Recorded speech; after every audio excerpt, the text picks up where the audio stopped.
জান্নাতের জন্য তার উম্মতদেরকে বলবেন, দুনিয়ার মানুষদেরকে বলবেন। এই সূত্র ধারায় আদম আলাইহিস সালাতু ওয়াস সালাম আল্লাহ তাআলার একত্ববাদের দাসত্বের কথা বলেছেন, আল্লাহ তাআলার কথাগুলো তুলে ধরেছেন, জান্নাতের সুসংবাদ দিয়েছেন, জাহান্নামের ভীতি প্রদর্শন করিয়েছেন। মুসা আলাইহিস সালাতু ওয়াস সালাম, ঈসা আলাইহিস সালাতু ওয়াস সালাম, শীশ আলাইহিস সালাতু ওয়াস সালাম, ইব্রাহিম আলাইহিস সালাতু ওয়াস সালাম, এভাবে প্রত্যেকটা নবী তার উম্মতদেরকে জাহান্নামের ভয় দেখিয়েছে মানুষকে, আর জান্নাতের আশা, জান্নাতের এই সুখময় বিলাসী জীবন যাপনের কথা বলেছেন, সবকিছু বলেছেন। কিন্তু আল্লাহ তাআলা দুনিয়ার কোন নবী রাসূলগণকে কোনোদিন এই কথা বলে নাই যে হে মুসা, তুমি তো আমি আল্লাহর কথা বলতেছো, জান্নাতের কথা তুমি মানুষকে বলতেছো, জান্নাতের সুসংবাদ তুমি মানুষকে দিচ্ছ, জাহান্নামের ভয় তুমি মানুষকে দেখাচ্ছ, আসো মুসা তুমি আমি আল্লাহর কাছে আসো, এই আমি আল্লাহর বানানো জান্নাতটা তুমি দেখে যাও, আমি আল্লাহর বানানো জাহান্নামটা তুমি দেখে যাও। দুনিয়ার কোন মানুষকে, দুনিয়ার কোন নবী রাসূলগণকে আল্লাহ তাআলা এভাবে বলেন নাই, কিন্তু আমার নবী মুহাম্মদ রাসূলুল্লাহ সাল্লাল্লাহু আলাইহি ওয়াসাল্লামকে আল্লাহ তাআলা বলেছেন যে হে বন্ধু, আপনি আসেন, মেরাজে আসেন, আপনি দেখে যান, আর জান্নাতের এই সুসংবাদগুলো দেখে দেখে আপনি মানুষকে বর্ণনা করবেন, জাহান্নামের এই ভয়গুলো দেখে দেখে আপনি মানুষকে বলবেন। আলহামদুলিল্লাহ,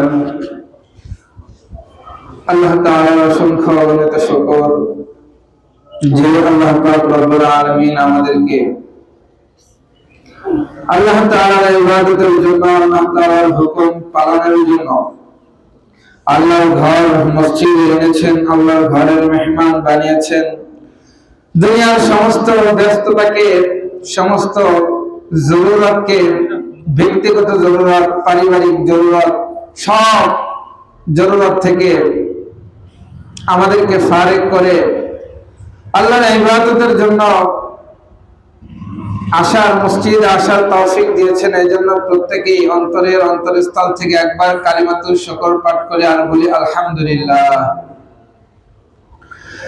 সাথে সাথে দোয়া করি আল্লাহ তাআলা আমাদেরকে যেন সবাইকে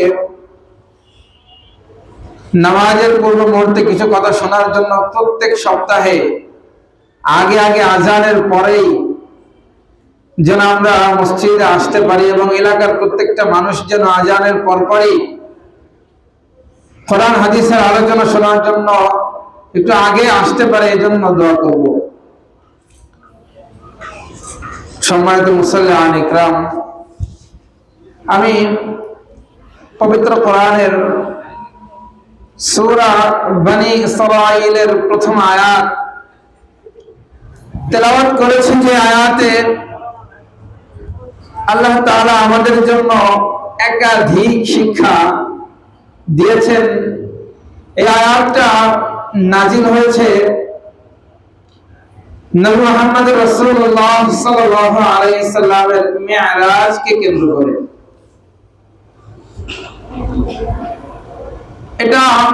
এই মিরাজ, এটা আমাদের জন্য অনেক অনেক বড় একটা শিক্ষা, কারণ এই মিরাজ থেকেই আমরা নামাজ পেয়েছি। মেরাজের আগে নামাজ বাধ্যতামূলক ছিল, কিন্তু 5 ওয়াক্ত নির্দিষ্ট ছিল না। মেরাজের পরেই 5 ওয়াক্ত নামাজ নির্দিষ্ট হয়েছে, যে নামাজটা মুসলমানদের জীবনে সবচাইতে গুরুত্বপূর্ণ বিষয়, এবং এই নামাজের হিসাবে কিয়ামতের ময়দানে সর্বপ্রথম হবে। এই নামাজ হচ্ছে মেরাজ থেকে আল্লাহ রাসূল নিয়ে এসেছিলেন।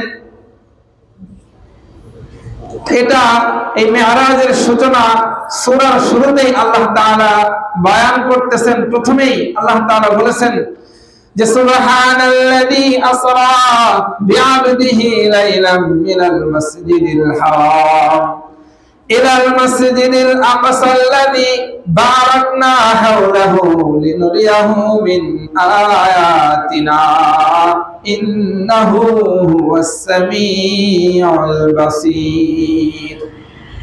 এই আয়াতের প্রথমে আল্লাহ তাআলা বর্ণনা করছেন যে আল্লাহ তাআলা সুবহানাল্লাযী, আল্লাহ তাআলা মহা পবিত্র, যিনি তার বান্দাকে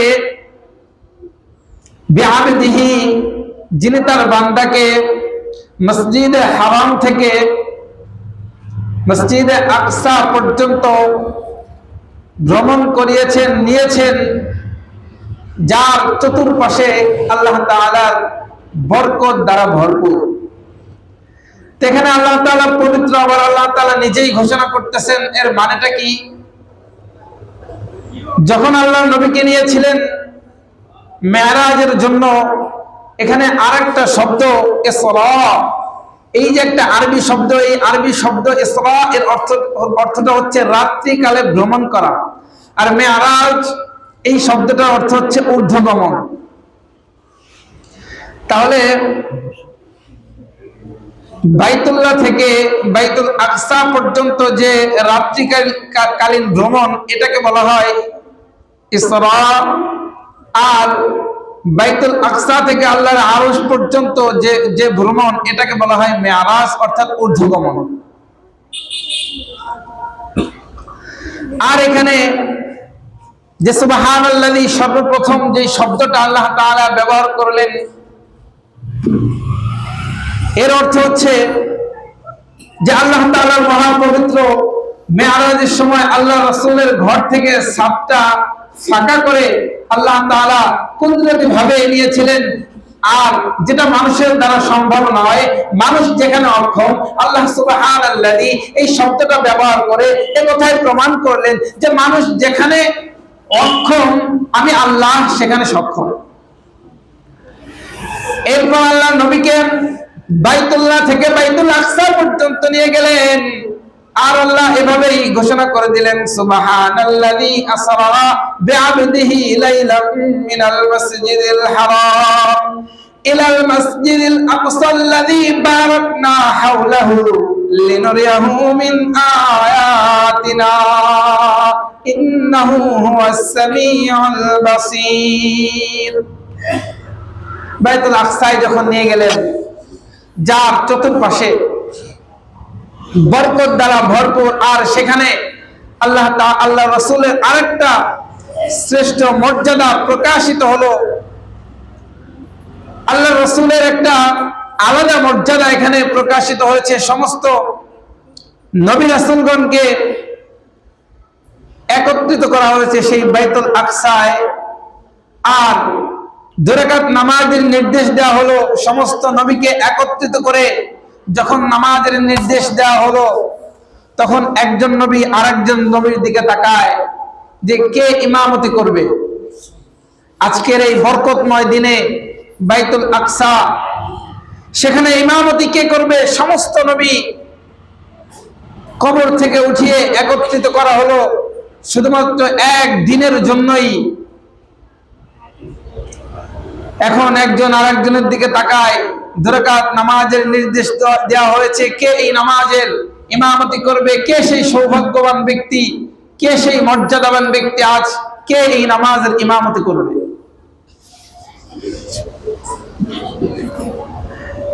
ঠিক এই সময় জিবরাইল আলাইহিস সালাম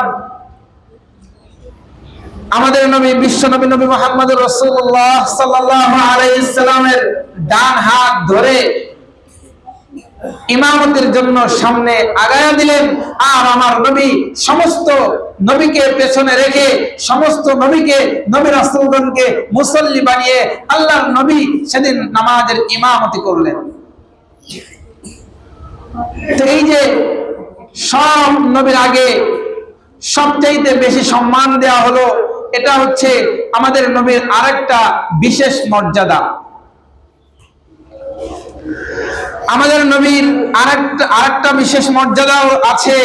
অনেক অনেক বিশেষ মর্যাদার মধ্যে এটাও একটা অন্যতম মর্যাদা যে আল্লাহর নবীকে সর্বশেষ নবী হিসেবে প্রেরণ করা হয়েছে।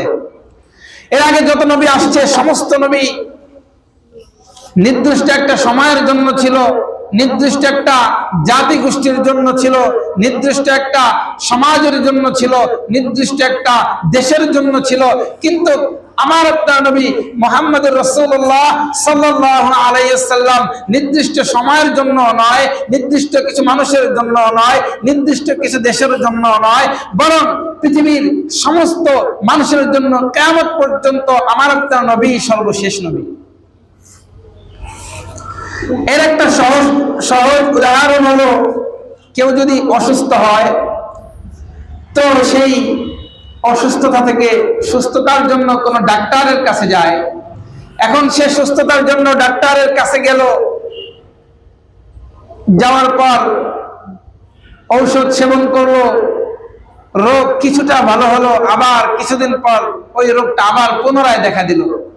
তো তখন সে আরেক ডাক্তারের কাছে গেল, আরেকজন ডাক্তার সেও ঔষধ দিল, ওই ঔষধ খাওয়ার পর কিছুদিন সুস্থ ছিল, কিছুদিন পর আবার সে অসুস্থ হলো।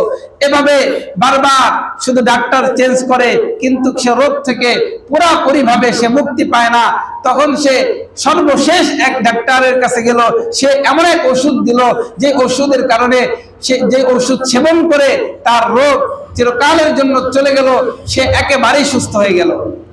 তাহলে সর্বশেষ যে ডাক্তারের কাছে গেছে নিশ্চয়ই সে সর্বশ্রেষ্ঠ ডাক্তার, কারণ তারপরে ওই রোগের চিকিৎসার জন্য আর কোনো ডাক্তারের কাছে যাওয়ার কোনো প্রয়োজন হয় না, এই জন্যই সর্বশেষ মানে সর্বশ্রেষ্ঠ সে ডাক্তার। ঠিক তেমনি ভাবে আমাদের নবী সর্বশেষ নবী, আমাদের নবীর পরে আর কোনো নবীর কাছেও যাওয়ার কোনো প্রয়োজন নাই। আমাদের নবী কিয়ামত পর্যন্ত সমস্ত মানুষের সমস্ত উম্মতের জন্য নবী, সুতরাং আমাদের নবীর পরেও আর কোন নবীর কাছে আমাদের যাওয়ার কোনো প্রয়োজন নাই, আর কোন নবী আসবেনও না। এটা হচ্ছে আমাদের নবীর আরেকটা বিশেষ মর্যাদা। আমি খুতবার মধ্যে যেই হাদিসটা তেলাওয়াত করেছি, এই হাদিসের মধ্যে আল্লাহ নবী একথাই বলেন, আল্লাহ নবীকে বলে দিচ্ছেন, ইন্নাল্লাহ ফাদ্দালানি আলাল আম্বিয়া ওয়া ফাদ্দালা উম্মতি আলাল উমাম। এই হাদিসের মধ্যে রাসূল বলতেছেন যে আল্লাহ তাআলা নিশ্চয়ই পৃথিবীতে যত নবী রাসূল এসেছে সব নবী রাসূলের মধ্যে আমাকে আল্লাহ তাআলা শ্রেষ্ঠত্ব দান করেছেন, আর আমার উম্মতকে সমস্ত নবীর উম্মতের মধ্যে শ্রেষ্ঠত্ব দান করেছেন। একটা আওয়াজ করে বলি না সুবহানাল্লাহ। তাহলে নবীকে শ্রেষ্ঠত্ব দান করেছেন সমস্ত নবী রাসূলগণের মধ্যে। এই জন্যই তো বাইতুল আকসায় আমার নবী প্রথমে তিনি ইমামতি করেছেন, আবার তিনি শেষ নবী। সমস্ত নবী রাসূলগণের মধ্যে থেকে আমাদের নবীকে যে শ্রেষ্ঠত্ব দান করেছেন তার আরেকটা বড় কারণ হলো মেরাজ। এই মেরাজ থেকে আমরা এটা খুঁজে পাই যে কি সেই বড় কারণ। আল্লাহ তাআলা অসংখ্য অগণিত নবী রাসূল দুনিয়াতে পাঠিয়েছেন আল্লাহর ইবাদতের জন্য। তার উম্মতদেরকে বলবেন, দুনিয়ার মানুষদেরকে বলবেন। এই সূত্র ধারায় আদম আলাইহিস সালাতু ওয়াস সালাম আল্লাহ তাআলার একত্ববাদের দাসত্বের কথা বলেছেন, আল্লাহ তাআলার কথাগুলো তুলে ধরেছেন, জান্নাতের সুসংবাদ দিয়েছেন, জাহান্নামের ভীতি প্রদর্শন করিয়েছেন।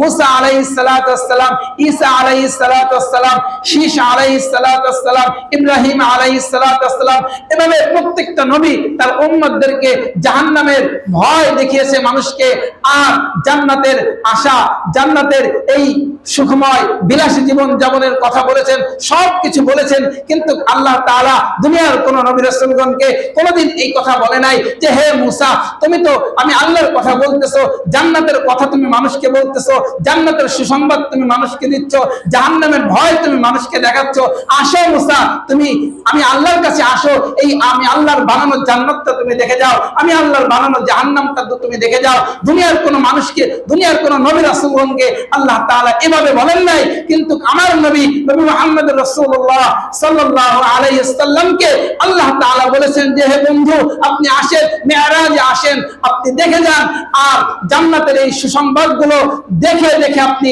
মানুষকে বর্ণনা করবেন, জাহান্নামের এই ভয়গুলো দেখে দেখে আপনি মানুষকে বলবেন। তো কোন নবীকে এভাবে বলা হয় নাই, কোন নবীও জান্নাত দেখে নাই, কোন নবী জাহান্নাম দেখে নাই। কোন অপরাধ করলে কি শাস্তি, এটা কোন নবী দেখে নাই, কিন্তু আমার নবী, বিশ্ব নবী নবী মুহাম্মদুর রাসূলুল্লাহ সাল্লাল্লাহু আলাইহি সাল্লামকে আল্লাহ তাআলা মিরাজে নিলেন। আর নবী মিরাজে গিয়ে আল্লাহ তাআলা জান্নাত সচক্ষে দেখালেন, জাহান্নাম সচক্ষে দেখালেন। আর জাহান্নামে গিয়ে রাসূল দেখতে পেলেন যে মানুষ যারা মিথ্যা কথা বলে, এই মিথ্যা কথা বলার শাস্তি কি, যারা সুদ খায় এই সুদ খাওয়ার শাস্তি কি, যারা ঘুষ খায় এই ঘুষ খাওয়ার শাস্তি কি, যারা অসামাজিক এবং অধর্মীয় কার্যক্রম পরিচালনা করে তাদের শাস্তি কি, যারা নামাজহীন বেপরদায় জীবন যাপন করে তাদের শাস্তি কি, প্রত্যেকটা অপরাধীদের, প্রত্যেকটা পাপিষ্ঠদের শাস্তি আল্লাহর নবী সচক্ষে নিজে জাহান্নামে গিয়ে দেখেছেন। আর মেরাজ থেকে ফিরে এসে সেই বর্ণনাগুলো আল্লাহ রাসূল দিয়েছেন।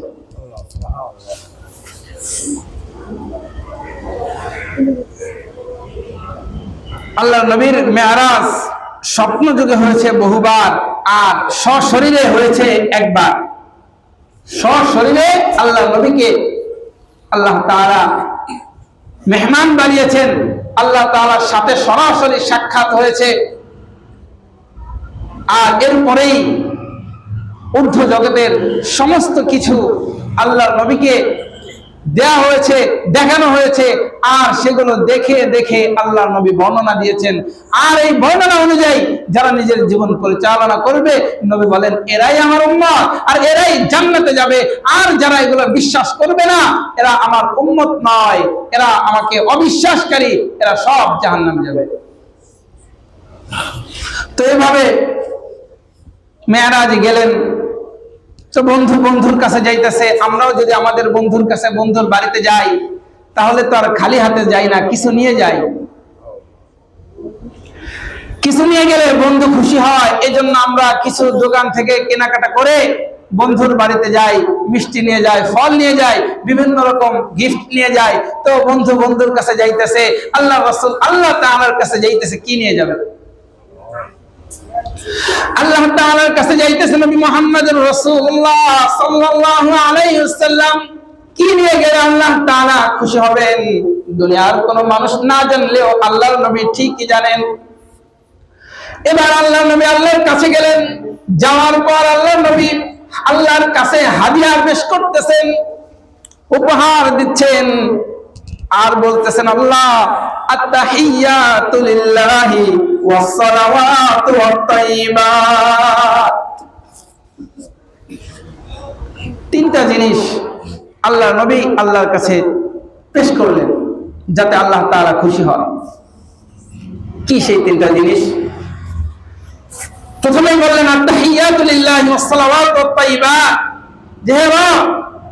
যে আমার মৌখিক যত ইবাদত আছে সব ইবাদতগুলো আল্লাহ আমি আপনার জন্য আনলাম। আমার শারীরিক যত ইবাদত আছে সব ইবাদতগুলো আল্লাহ আমি আপনার জন্য আনলাম। আমার আর্থিক যত ইবাদত আছে সব ইবাদতগুলো আল্লাহ আমি আপনার জন্য আনলাম।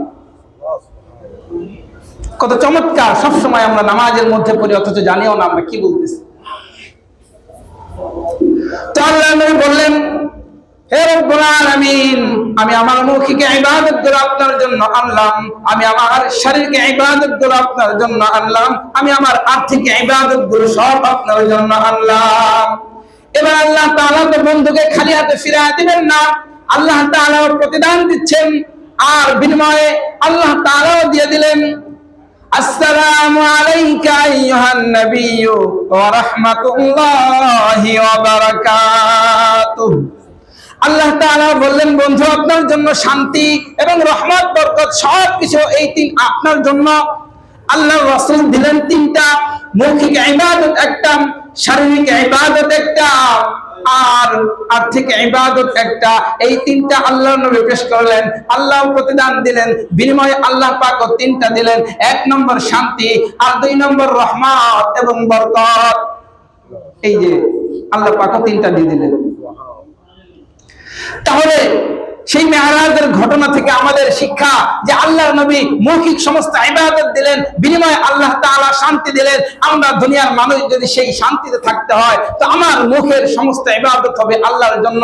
আমার মুখ দিয়ে এমন কোন কথা উচ্চারিত হবে না যেই কথার দ্বারা আমার আল্লাহ নারাজ হয়। আমার মুখ দিয়ে গালি মানুষের সমালোচনা করা, গীবত করা, এ ধরনের কোনো কথা উচ্চারিত হবে না। এমন সব শব্দ উচ্চারিত হবে যে প্রত্যেকটা শব্দে আমার আল্লাহ তাআলা সন্তুষ্ট। যেদিন আমি এই পর্যায়ের মানুষ হতে পারবো, সেদিন ওই যে আল্লাহ তাআলা মিরাজ থেকে নবীকে দিয়েছিলেন সালাম, সেটার অন্তর্ভুক্ত আমরাও হতে পারবো। কেন? কারণ এই আত্তাহিয়াতুল পরের অংশে আল্লাহ নবী ওই সময়ে যখন আল্লাহর সাথে সরাসরি কথা বলতেছিলেন, ঠিক ওই অবস্থায় দুনিয়ার সব কথা নবীর তো ভুলে যাওয়ার কথা ছিল, কিন্তু তখনও আল্লাহ নবী আমাদের এই উম্মাহকে বলেন নাই। তখন আল্লাহ নবী বললেন, আসসালামু আলাইনা ওয়া আলা ইবাদিল্লাহিস সালিহিন।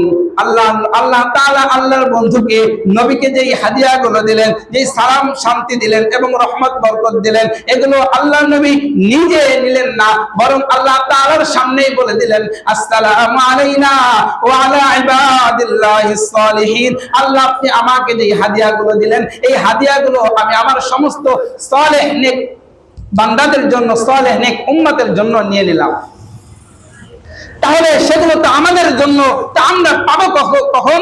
যখন আমার মৌখিক ইবাদত গুলো আল্লাহ তাআলার জন্য হবে, আমার মুখ দিয়ে সব সময় আল্লাহ তাআলার জিকির, আল্লাহ তাআলার তাসবিহ পাঠ করতেই থাকবো, তখন ওই তিনটার একটা পাবো।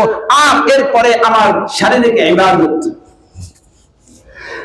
আমার শারীরিক ইবাদত গুলো যেন যখন আল্লাহ তাআলার জন্য হবে, তখন আমি আল্লাহ তাআলা আমার প্রত্যেকটা কাজে রহমত দান করবেন। আর আমার আর্থিক ইবাদত, আমাদের উপার্জিত সম্পদ উপার্জন করব আল্লাহ তাআলার সন্তুষ্টির জন্য, আবার ব্যয় করব আল্লাহ তাআলার সন্তুষ্টির জন্য। এই তিনটা যখন আমাদের ঠিক থাকবে, তো আল্লাহ তাআলার ওই ঘোষণা, সালাম, শান্তি, রহমত এবং বরকত, ওইটাও আমাদের জন্য থাকবে। তখন এই যে আল্লাহ রাসূলের সাথে কথাবার্তা বললেন, এই কথাটা শুনে সমস্ত ফেরেশতারা ওই সময় তাদের প্রতি উত্তরে বললেন যে আশহাদু আল্লা ইলাহা ইল্লাল্লাহু ওয়া আশহাদু আন্না মুহাম্মাদান আবদুহু ওয়া রাসূলুহু। এটা আল্লাহ তাআলার কাছে এত চমৎকার লেগেছে, এত ভালো লেগেছে যে কিয়ামত পর্যন্ত সমস্ত মানুষের জন্য নামাজের মধ্যে এই তাশাহুদ পড়াটা আল্লাহ তাআলা বাধ্যতামূলক করে দিলেন, ওয়াজিব করে দিলেন। সুতরাং কেউ যদি নামাজের মধ্যে এই আত্তাহিয়াত না পড়ে, নামাজ হবে না, এটা বাধ্যতামূলক। এই আত্তাহিয়াতের মধ্যে এই মেরাজের এই ঘটনাটাই রয়েছে, আল্লাহর সাথে আল্লাহর বন্ধুর কথাবার্তা পুরো বিস্তারিত এই আত্তাহিয়াতের মধ্যে। তো আল্লাহ তাআলার সাথে কথাবার্তা শেষ, এরপরে যখন মেরাজ থেকে ফিরতেছেন, মেরাজ থেকে চলে আসতেছেন, তা আসার সময় শুধুমাত্র নবী আল্লাহর সাথে সরাসরি কথা বলেছেন। আর নবী উম্মাহ আল্লাহর সাথে সরাসরি কথাবার্তার এই সৌভাগ্য থেকে বঞ্চিত হবে, এটা নবী চান না। আর এই জন্যই তিনি নামাজ নিয়ে আসতেছিলেন, কারণ এই নামাজটা এটা এমন যে মানুষ যখন নামাজে দাঁড়ায়, তখন এই নামাজকে বলা হয় মেরাজ। কারণ নবী যেভাবে রাসূলের সাথে কথা বলেছেন, নামাজের মধ্যেও বান্দা আল্লাহর সাথে কথা বলেন। তো নামাজের মধ্যে বান্দা আল্লাহর সাথে কথা বলেন কিভাবে? নামাজের মধ্যে বান্দা যখন দাঁড়িয়ে আলহামদুলিল্লাহি রাব্বিল আলামিন বলে, আল্লাহ তাআলা সাথে সাথে উত্তর দেন। আর আল্লাহ তাআলা নিজেই বলেন যে হামিদানি আবদি, আমার বান্দা আমি আল্লাহর প্রশংসা শুরু করে দিয়েছি। বলেন না সুবহানাল্লাহ। এরপরে বান্দা যখন বলে আর রহমানির রহিম, আল্লাহ তাআলা আসমানের ফেরেশতাদেরকে বলেন যে দেখ, তাকিয়ে দেখ, আসনা আলাই আবদি, আমার বান্দা আমি আল্লাহর প্রশংসা করতেছে, আমার বান্দা আমি আল্লাহর প্রশংসা করতেছে। এরপরে মানুষ যখন বলে মালিক ইয়াউমিদ্দিন, আল্লাহ তাআলা ফেরেশতাদেরকে বলতে থাকে, দেখ দুনিয়ার মানুষেরা আমি আল্লাহর মর্যাদা বর্ণনা করতেছে, আমি আল্লাহর গুণকীর্তন করতেছে। এইভাবে আল্লাহ তাআলা প্রত্যেকটা আয়াতে আয়াতে আমাদের সাথে কথা বলেন। তো আমি বলবো আলহামদুলিল্লাহি রাব্বিল আলামিন, আল্লাহ তাআলা উত্তর দিচ্ছেন হামিদানি আবদি। আমি বলবো আর রহমানির রহিম, আল্লাহ তাআলার সাথে সাথে কথা বলেন আসনা আলাই আবদি। আমি বলবো মালিক ইয়াউমিদ্দিন, আল্লাহ তাআলার সাথে সাথে কথা বলেন মাজ্জাদানি আবদি। এই যে মেরাজ, মানুষের সাথে আল্লাহ তাআলার কথা, এটা আল্লাহ রাসূল নিয়ে আসতেছিলেন 50 রাকাত। কয় রাকাত? আসমান থেকে মানুষ আল্লাহর সাথে মেরাজ করবে, কথাবার্তা বলবে, এই জন্য নবী নিয়ে আসতেছিলেন 50 রাকাত। আস্তে আস্তে হযরত মুসা আলাইহিস সালামের সঙ্গে দেখা। তো মুসা আলাইহিস সালাম বিশ্বনবীকে বললেন, ইয়া রাসূলুল্লাহ, ইয়া হাবিবাল্লাহ, আপনি যে 50 ওয়াক্ত নামাজ মানুষের জন্য, আপনার উম্মতের জন্য নিয়ে যাচ্ছেন, দুনিয়ার মানুষের কতটুকু তারা ইবাদত করতে পারবে এটা তো আমি আপনার আগেই জানি। আপনার উম্মত 50 ওয়াক্ত নামাজ পড়তে পারবে না, আপনি আবার আল্লাহর কাছে ফিরে যান, একটু কমায় নিয়ে আসেন। তা আল্লাহর নবী গেলেন, যাওয়ার পর 5 ওয়াক্ত কমায় নিয়ে আসলেন। আবার মুসা আলাইহিস সালামের সঙ্গে দেখা, বারবার এভাবে কমাইতে থাকে। 9 বার কমাইছে, কমাইতে কমাইতে 45 ওয়াক্ত কমানো হয়ে গেছে। এরপর আর মাত্র বাকি আছে 5 রাকাত, 5 ওয়াক্ত। এই 5 ওয়াক্ত নামাজ নিয়ে যখন ফিরতেছে মুসা আলাইহিস সালামের সঙ্গে দেখা, তখন ওহীর মাধ্যমে আল্লাহ তাআলা জানায়া দিলেন, বন্ধু আপনি যদি এর চেয়েও কমান, যদি কমাইতে চান আমি আল্লাহ কমাবো না। আল্লাহ রাসূল বলে দিলেন, না আমি আর কমাবো না, আমি যদি আরো কমাই তাহলে আমার উম্মত আল্লাহ তাআলার সাথে সরাসরি সাক্ষাতের, সরাসরি কথাবার্তা বলার সৌভাগ্য থেকে বঞ্চিত হবে, বিদায় আমি আর কমাবো না। আর আল্লাহ তাআলা ওই সময় বলে দিয়েছেন, বন্ধু আপনার উম্মত যদি 5 ওয়াক্ত নামাজ ঠিক মতো আদায় করেন তাহলে আমি আল্লাহ তাআলা 50 ওয়াক্ত নামাজের সওয়াব তার আমলনামায় লিখে দিব। বলেন না সুবহানাল্লাহ। তাহলে 5 ওয়াক্ত নামাজ পড়লে আল্লাহ তাআলা 50 ওয়াক্তের সওয়াব আমাকে আপনাকে দিচ্ছেন। এই নামাজ মেরাজ, এই নামাজই হলো মেরাজ। নামাজের মধ্যে আল্লাহ আমাদের সঙ্গে কথা বলেন। তো প্রথম 3 আয়াত তো গেল, এরপরে ইহদিনাস সিরাতাল মুস্তাকিম, এরপরে আমরা নামাজের মধ্যে বলি, আল্লাহ আপনি আমাদেরকে পথ দেখান, সিরাতাল মুস্তাকিম কোন পথ আল্লাহ জিজ্ঞেস করে, তা আমরা নামাজের মধ্যে বলি সিরাতাল মুস্তাকিম, ওই পথ যে পথে জান্নাতে গিয়ে আল্লাহ আপনার সাথে সরাসরি সাক্ষাৎ করতে পারবে। এরপর আমরা বলি সিরাতাল লাযীনা আন'আমতা আলাইহিম গায়রিল মাগদুবি আলাইহিম ওয়ালাদ-দাল্লিন, ওই সমস্ত লোকদের পথ যাদের পথে আপনি আপনার নিয়ামত দান করেছেন, অনুগ্রহ করেছেন, ওই সমস্ত লোকের পথ নয় যে পথে আপনি আপনার আযাব গজব নাজিল করেছেন, এবং যারা পথভ্রষ্ট তাদের পথ নয়। এভাবে আমরা সূরা ফাতিহার মধ্যে আল্লাহ তাআলার সাথে সরাসরি কথা বলি। আল্লাহ তাআলা আমাদেরকে প্রত্যেকটা কথার জবাব দেন, প্রত্যেকটা আয়াতে আয়াতে আল্লাহ তাআলা আমাদের জবাব দেন। এই জন্য যেখানে আমি আপনি আল্লাহর সাথে কথা বলতেছি সেখানে কিভাবে কথা বলা দরকার, কত সুন্দরভাবে সেই সূরা ফাতিহার তেলাওয়াতটা করা দরকার, শিখা দরকার সুন্দরভাবে। আমরা তো শিখি না, আবার নামাজের মধ্যে এত তাড়াহুড়া করি যে এক আয়াত আর এক আয়াতের সাথে মিশে যায়। এই জন্য মেরাজের ঘটনা অনেক অনেক শিক্ষণীয়। আল্লাহ তাআলা আমাদেরকে বুঝার, আমল করার তৌফিক দান করেন। এই মেরাজের ঘটনায় আল্লাহর রাসূল নামাজ নিয়ে আসছেন, আর আমরা মনে করি নামাজ বাদ দিয়ে শুধুমাত্র 12 রাকাত নফল পড়লেই মনে করি এটা আমাদের জন্য হয়ে গেছে। তো মেরাজের শিক্ষা শুধুমাত্র 12 রাকাত নফল নয়, মেরাজের নির্ধারিত দিনটাও, এই যে আমরা বলি 27 রজব মেরাজ, এটা নির্ভরযোগ্য কোনো হাদিস নাই। মেরাজ এটা সত্য, কিন্তু কোন দিন হয়েছে এটা নিয়ে অনেক অনেক ইখতিলাফ। আর মেরাজকে উদযাপনের জন্য নয়, মেরাজ থেকে শিক্ষা গ্রহণের জন্য 12 রাকাত পড়ি, একটা রোজা রাখি, মনে করি মেরাজ উদযাপন করে মানুষ এভাবে। তো এরকম কোন হাদিস নাই যে 12 রাকাত নফল ওই দিনে আছে। তো এই মেরাজ থেকে আল্লাহ রাসূল নামাজ নিয়ে আসছেন, এই নামাজকে কায়েম করাই প্রধান লক্ষ্য। আল্লাহ তাআলা আমাদেরকে সেই নামাজ কায়েম করার তৌফিক দান করেন।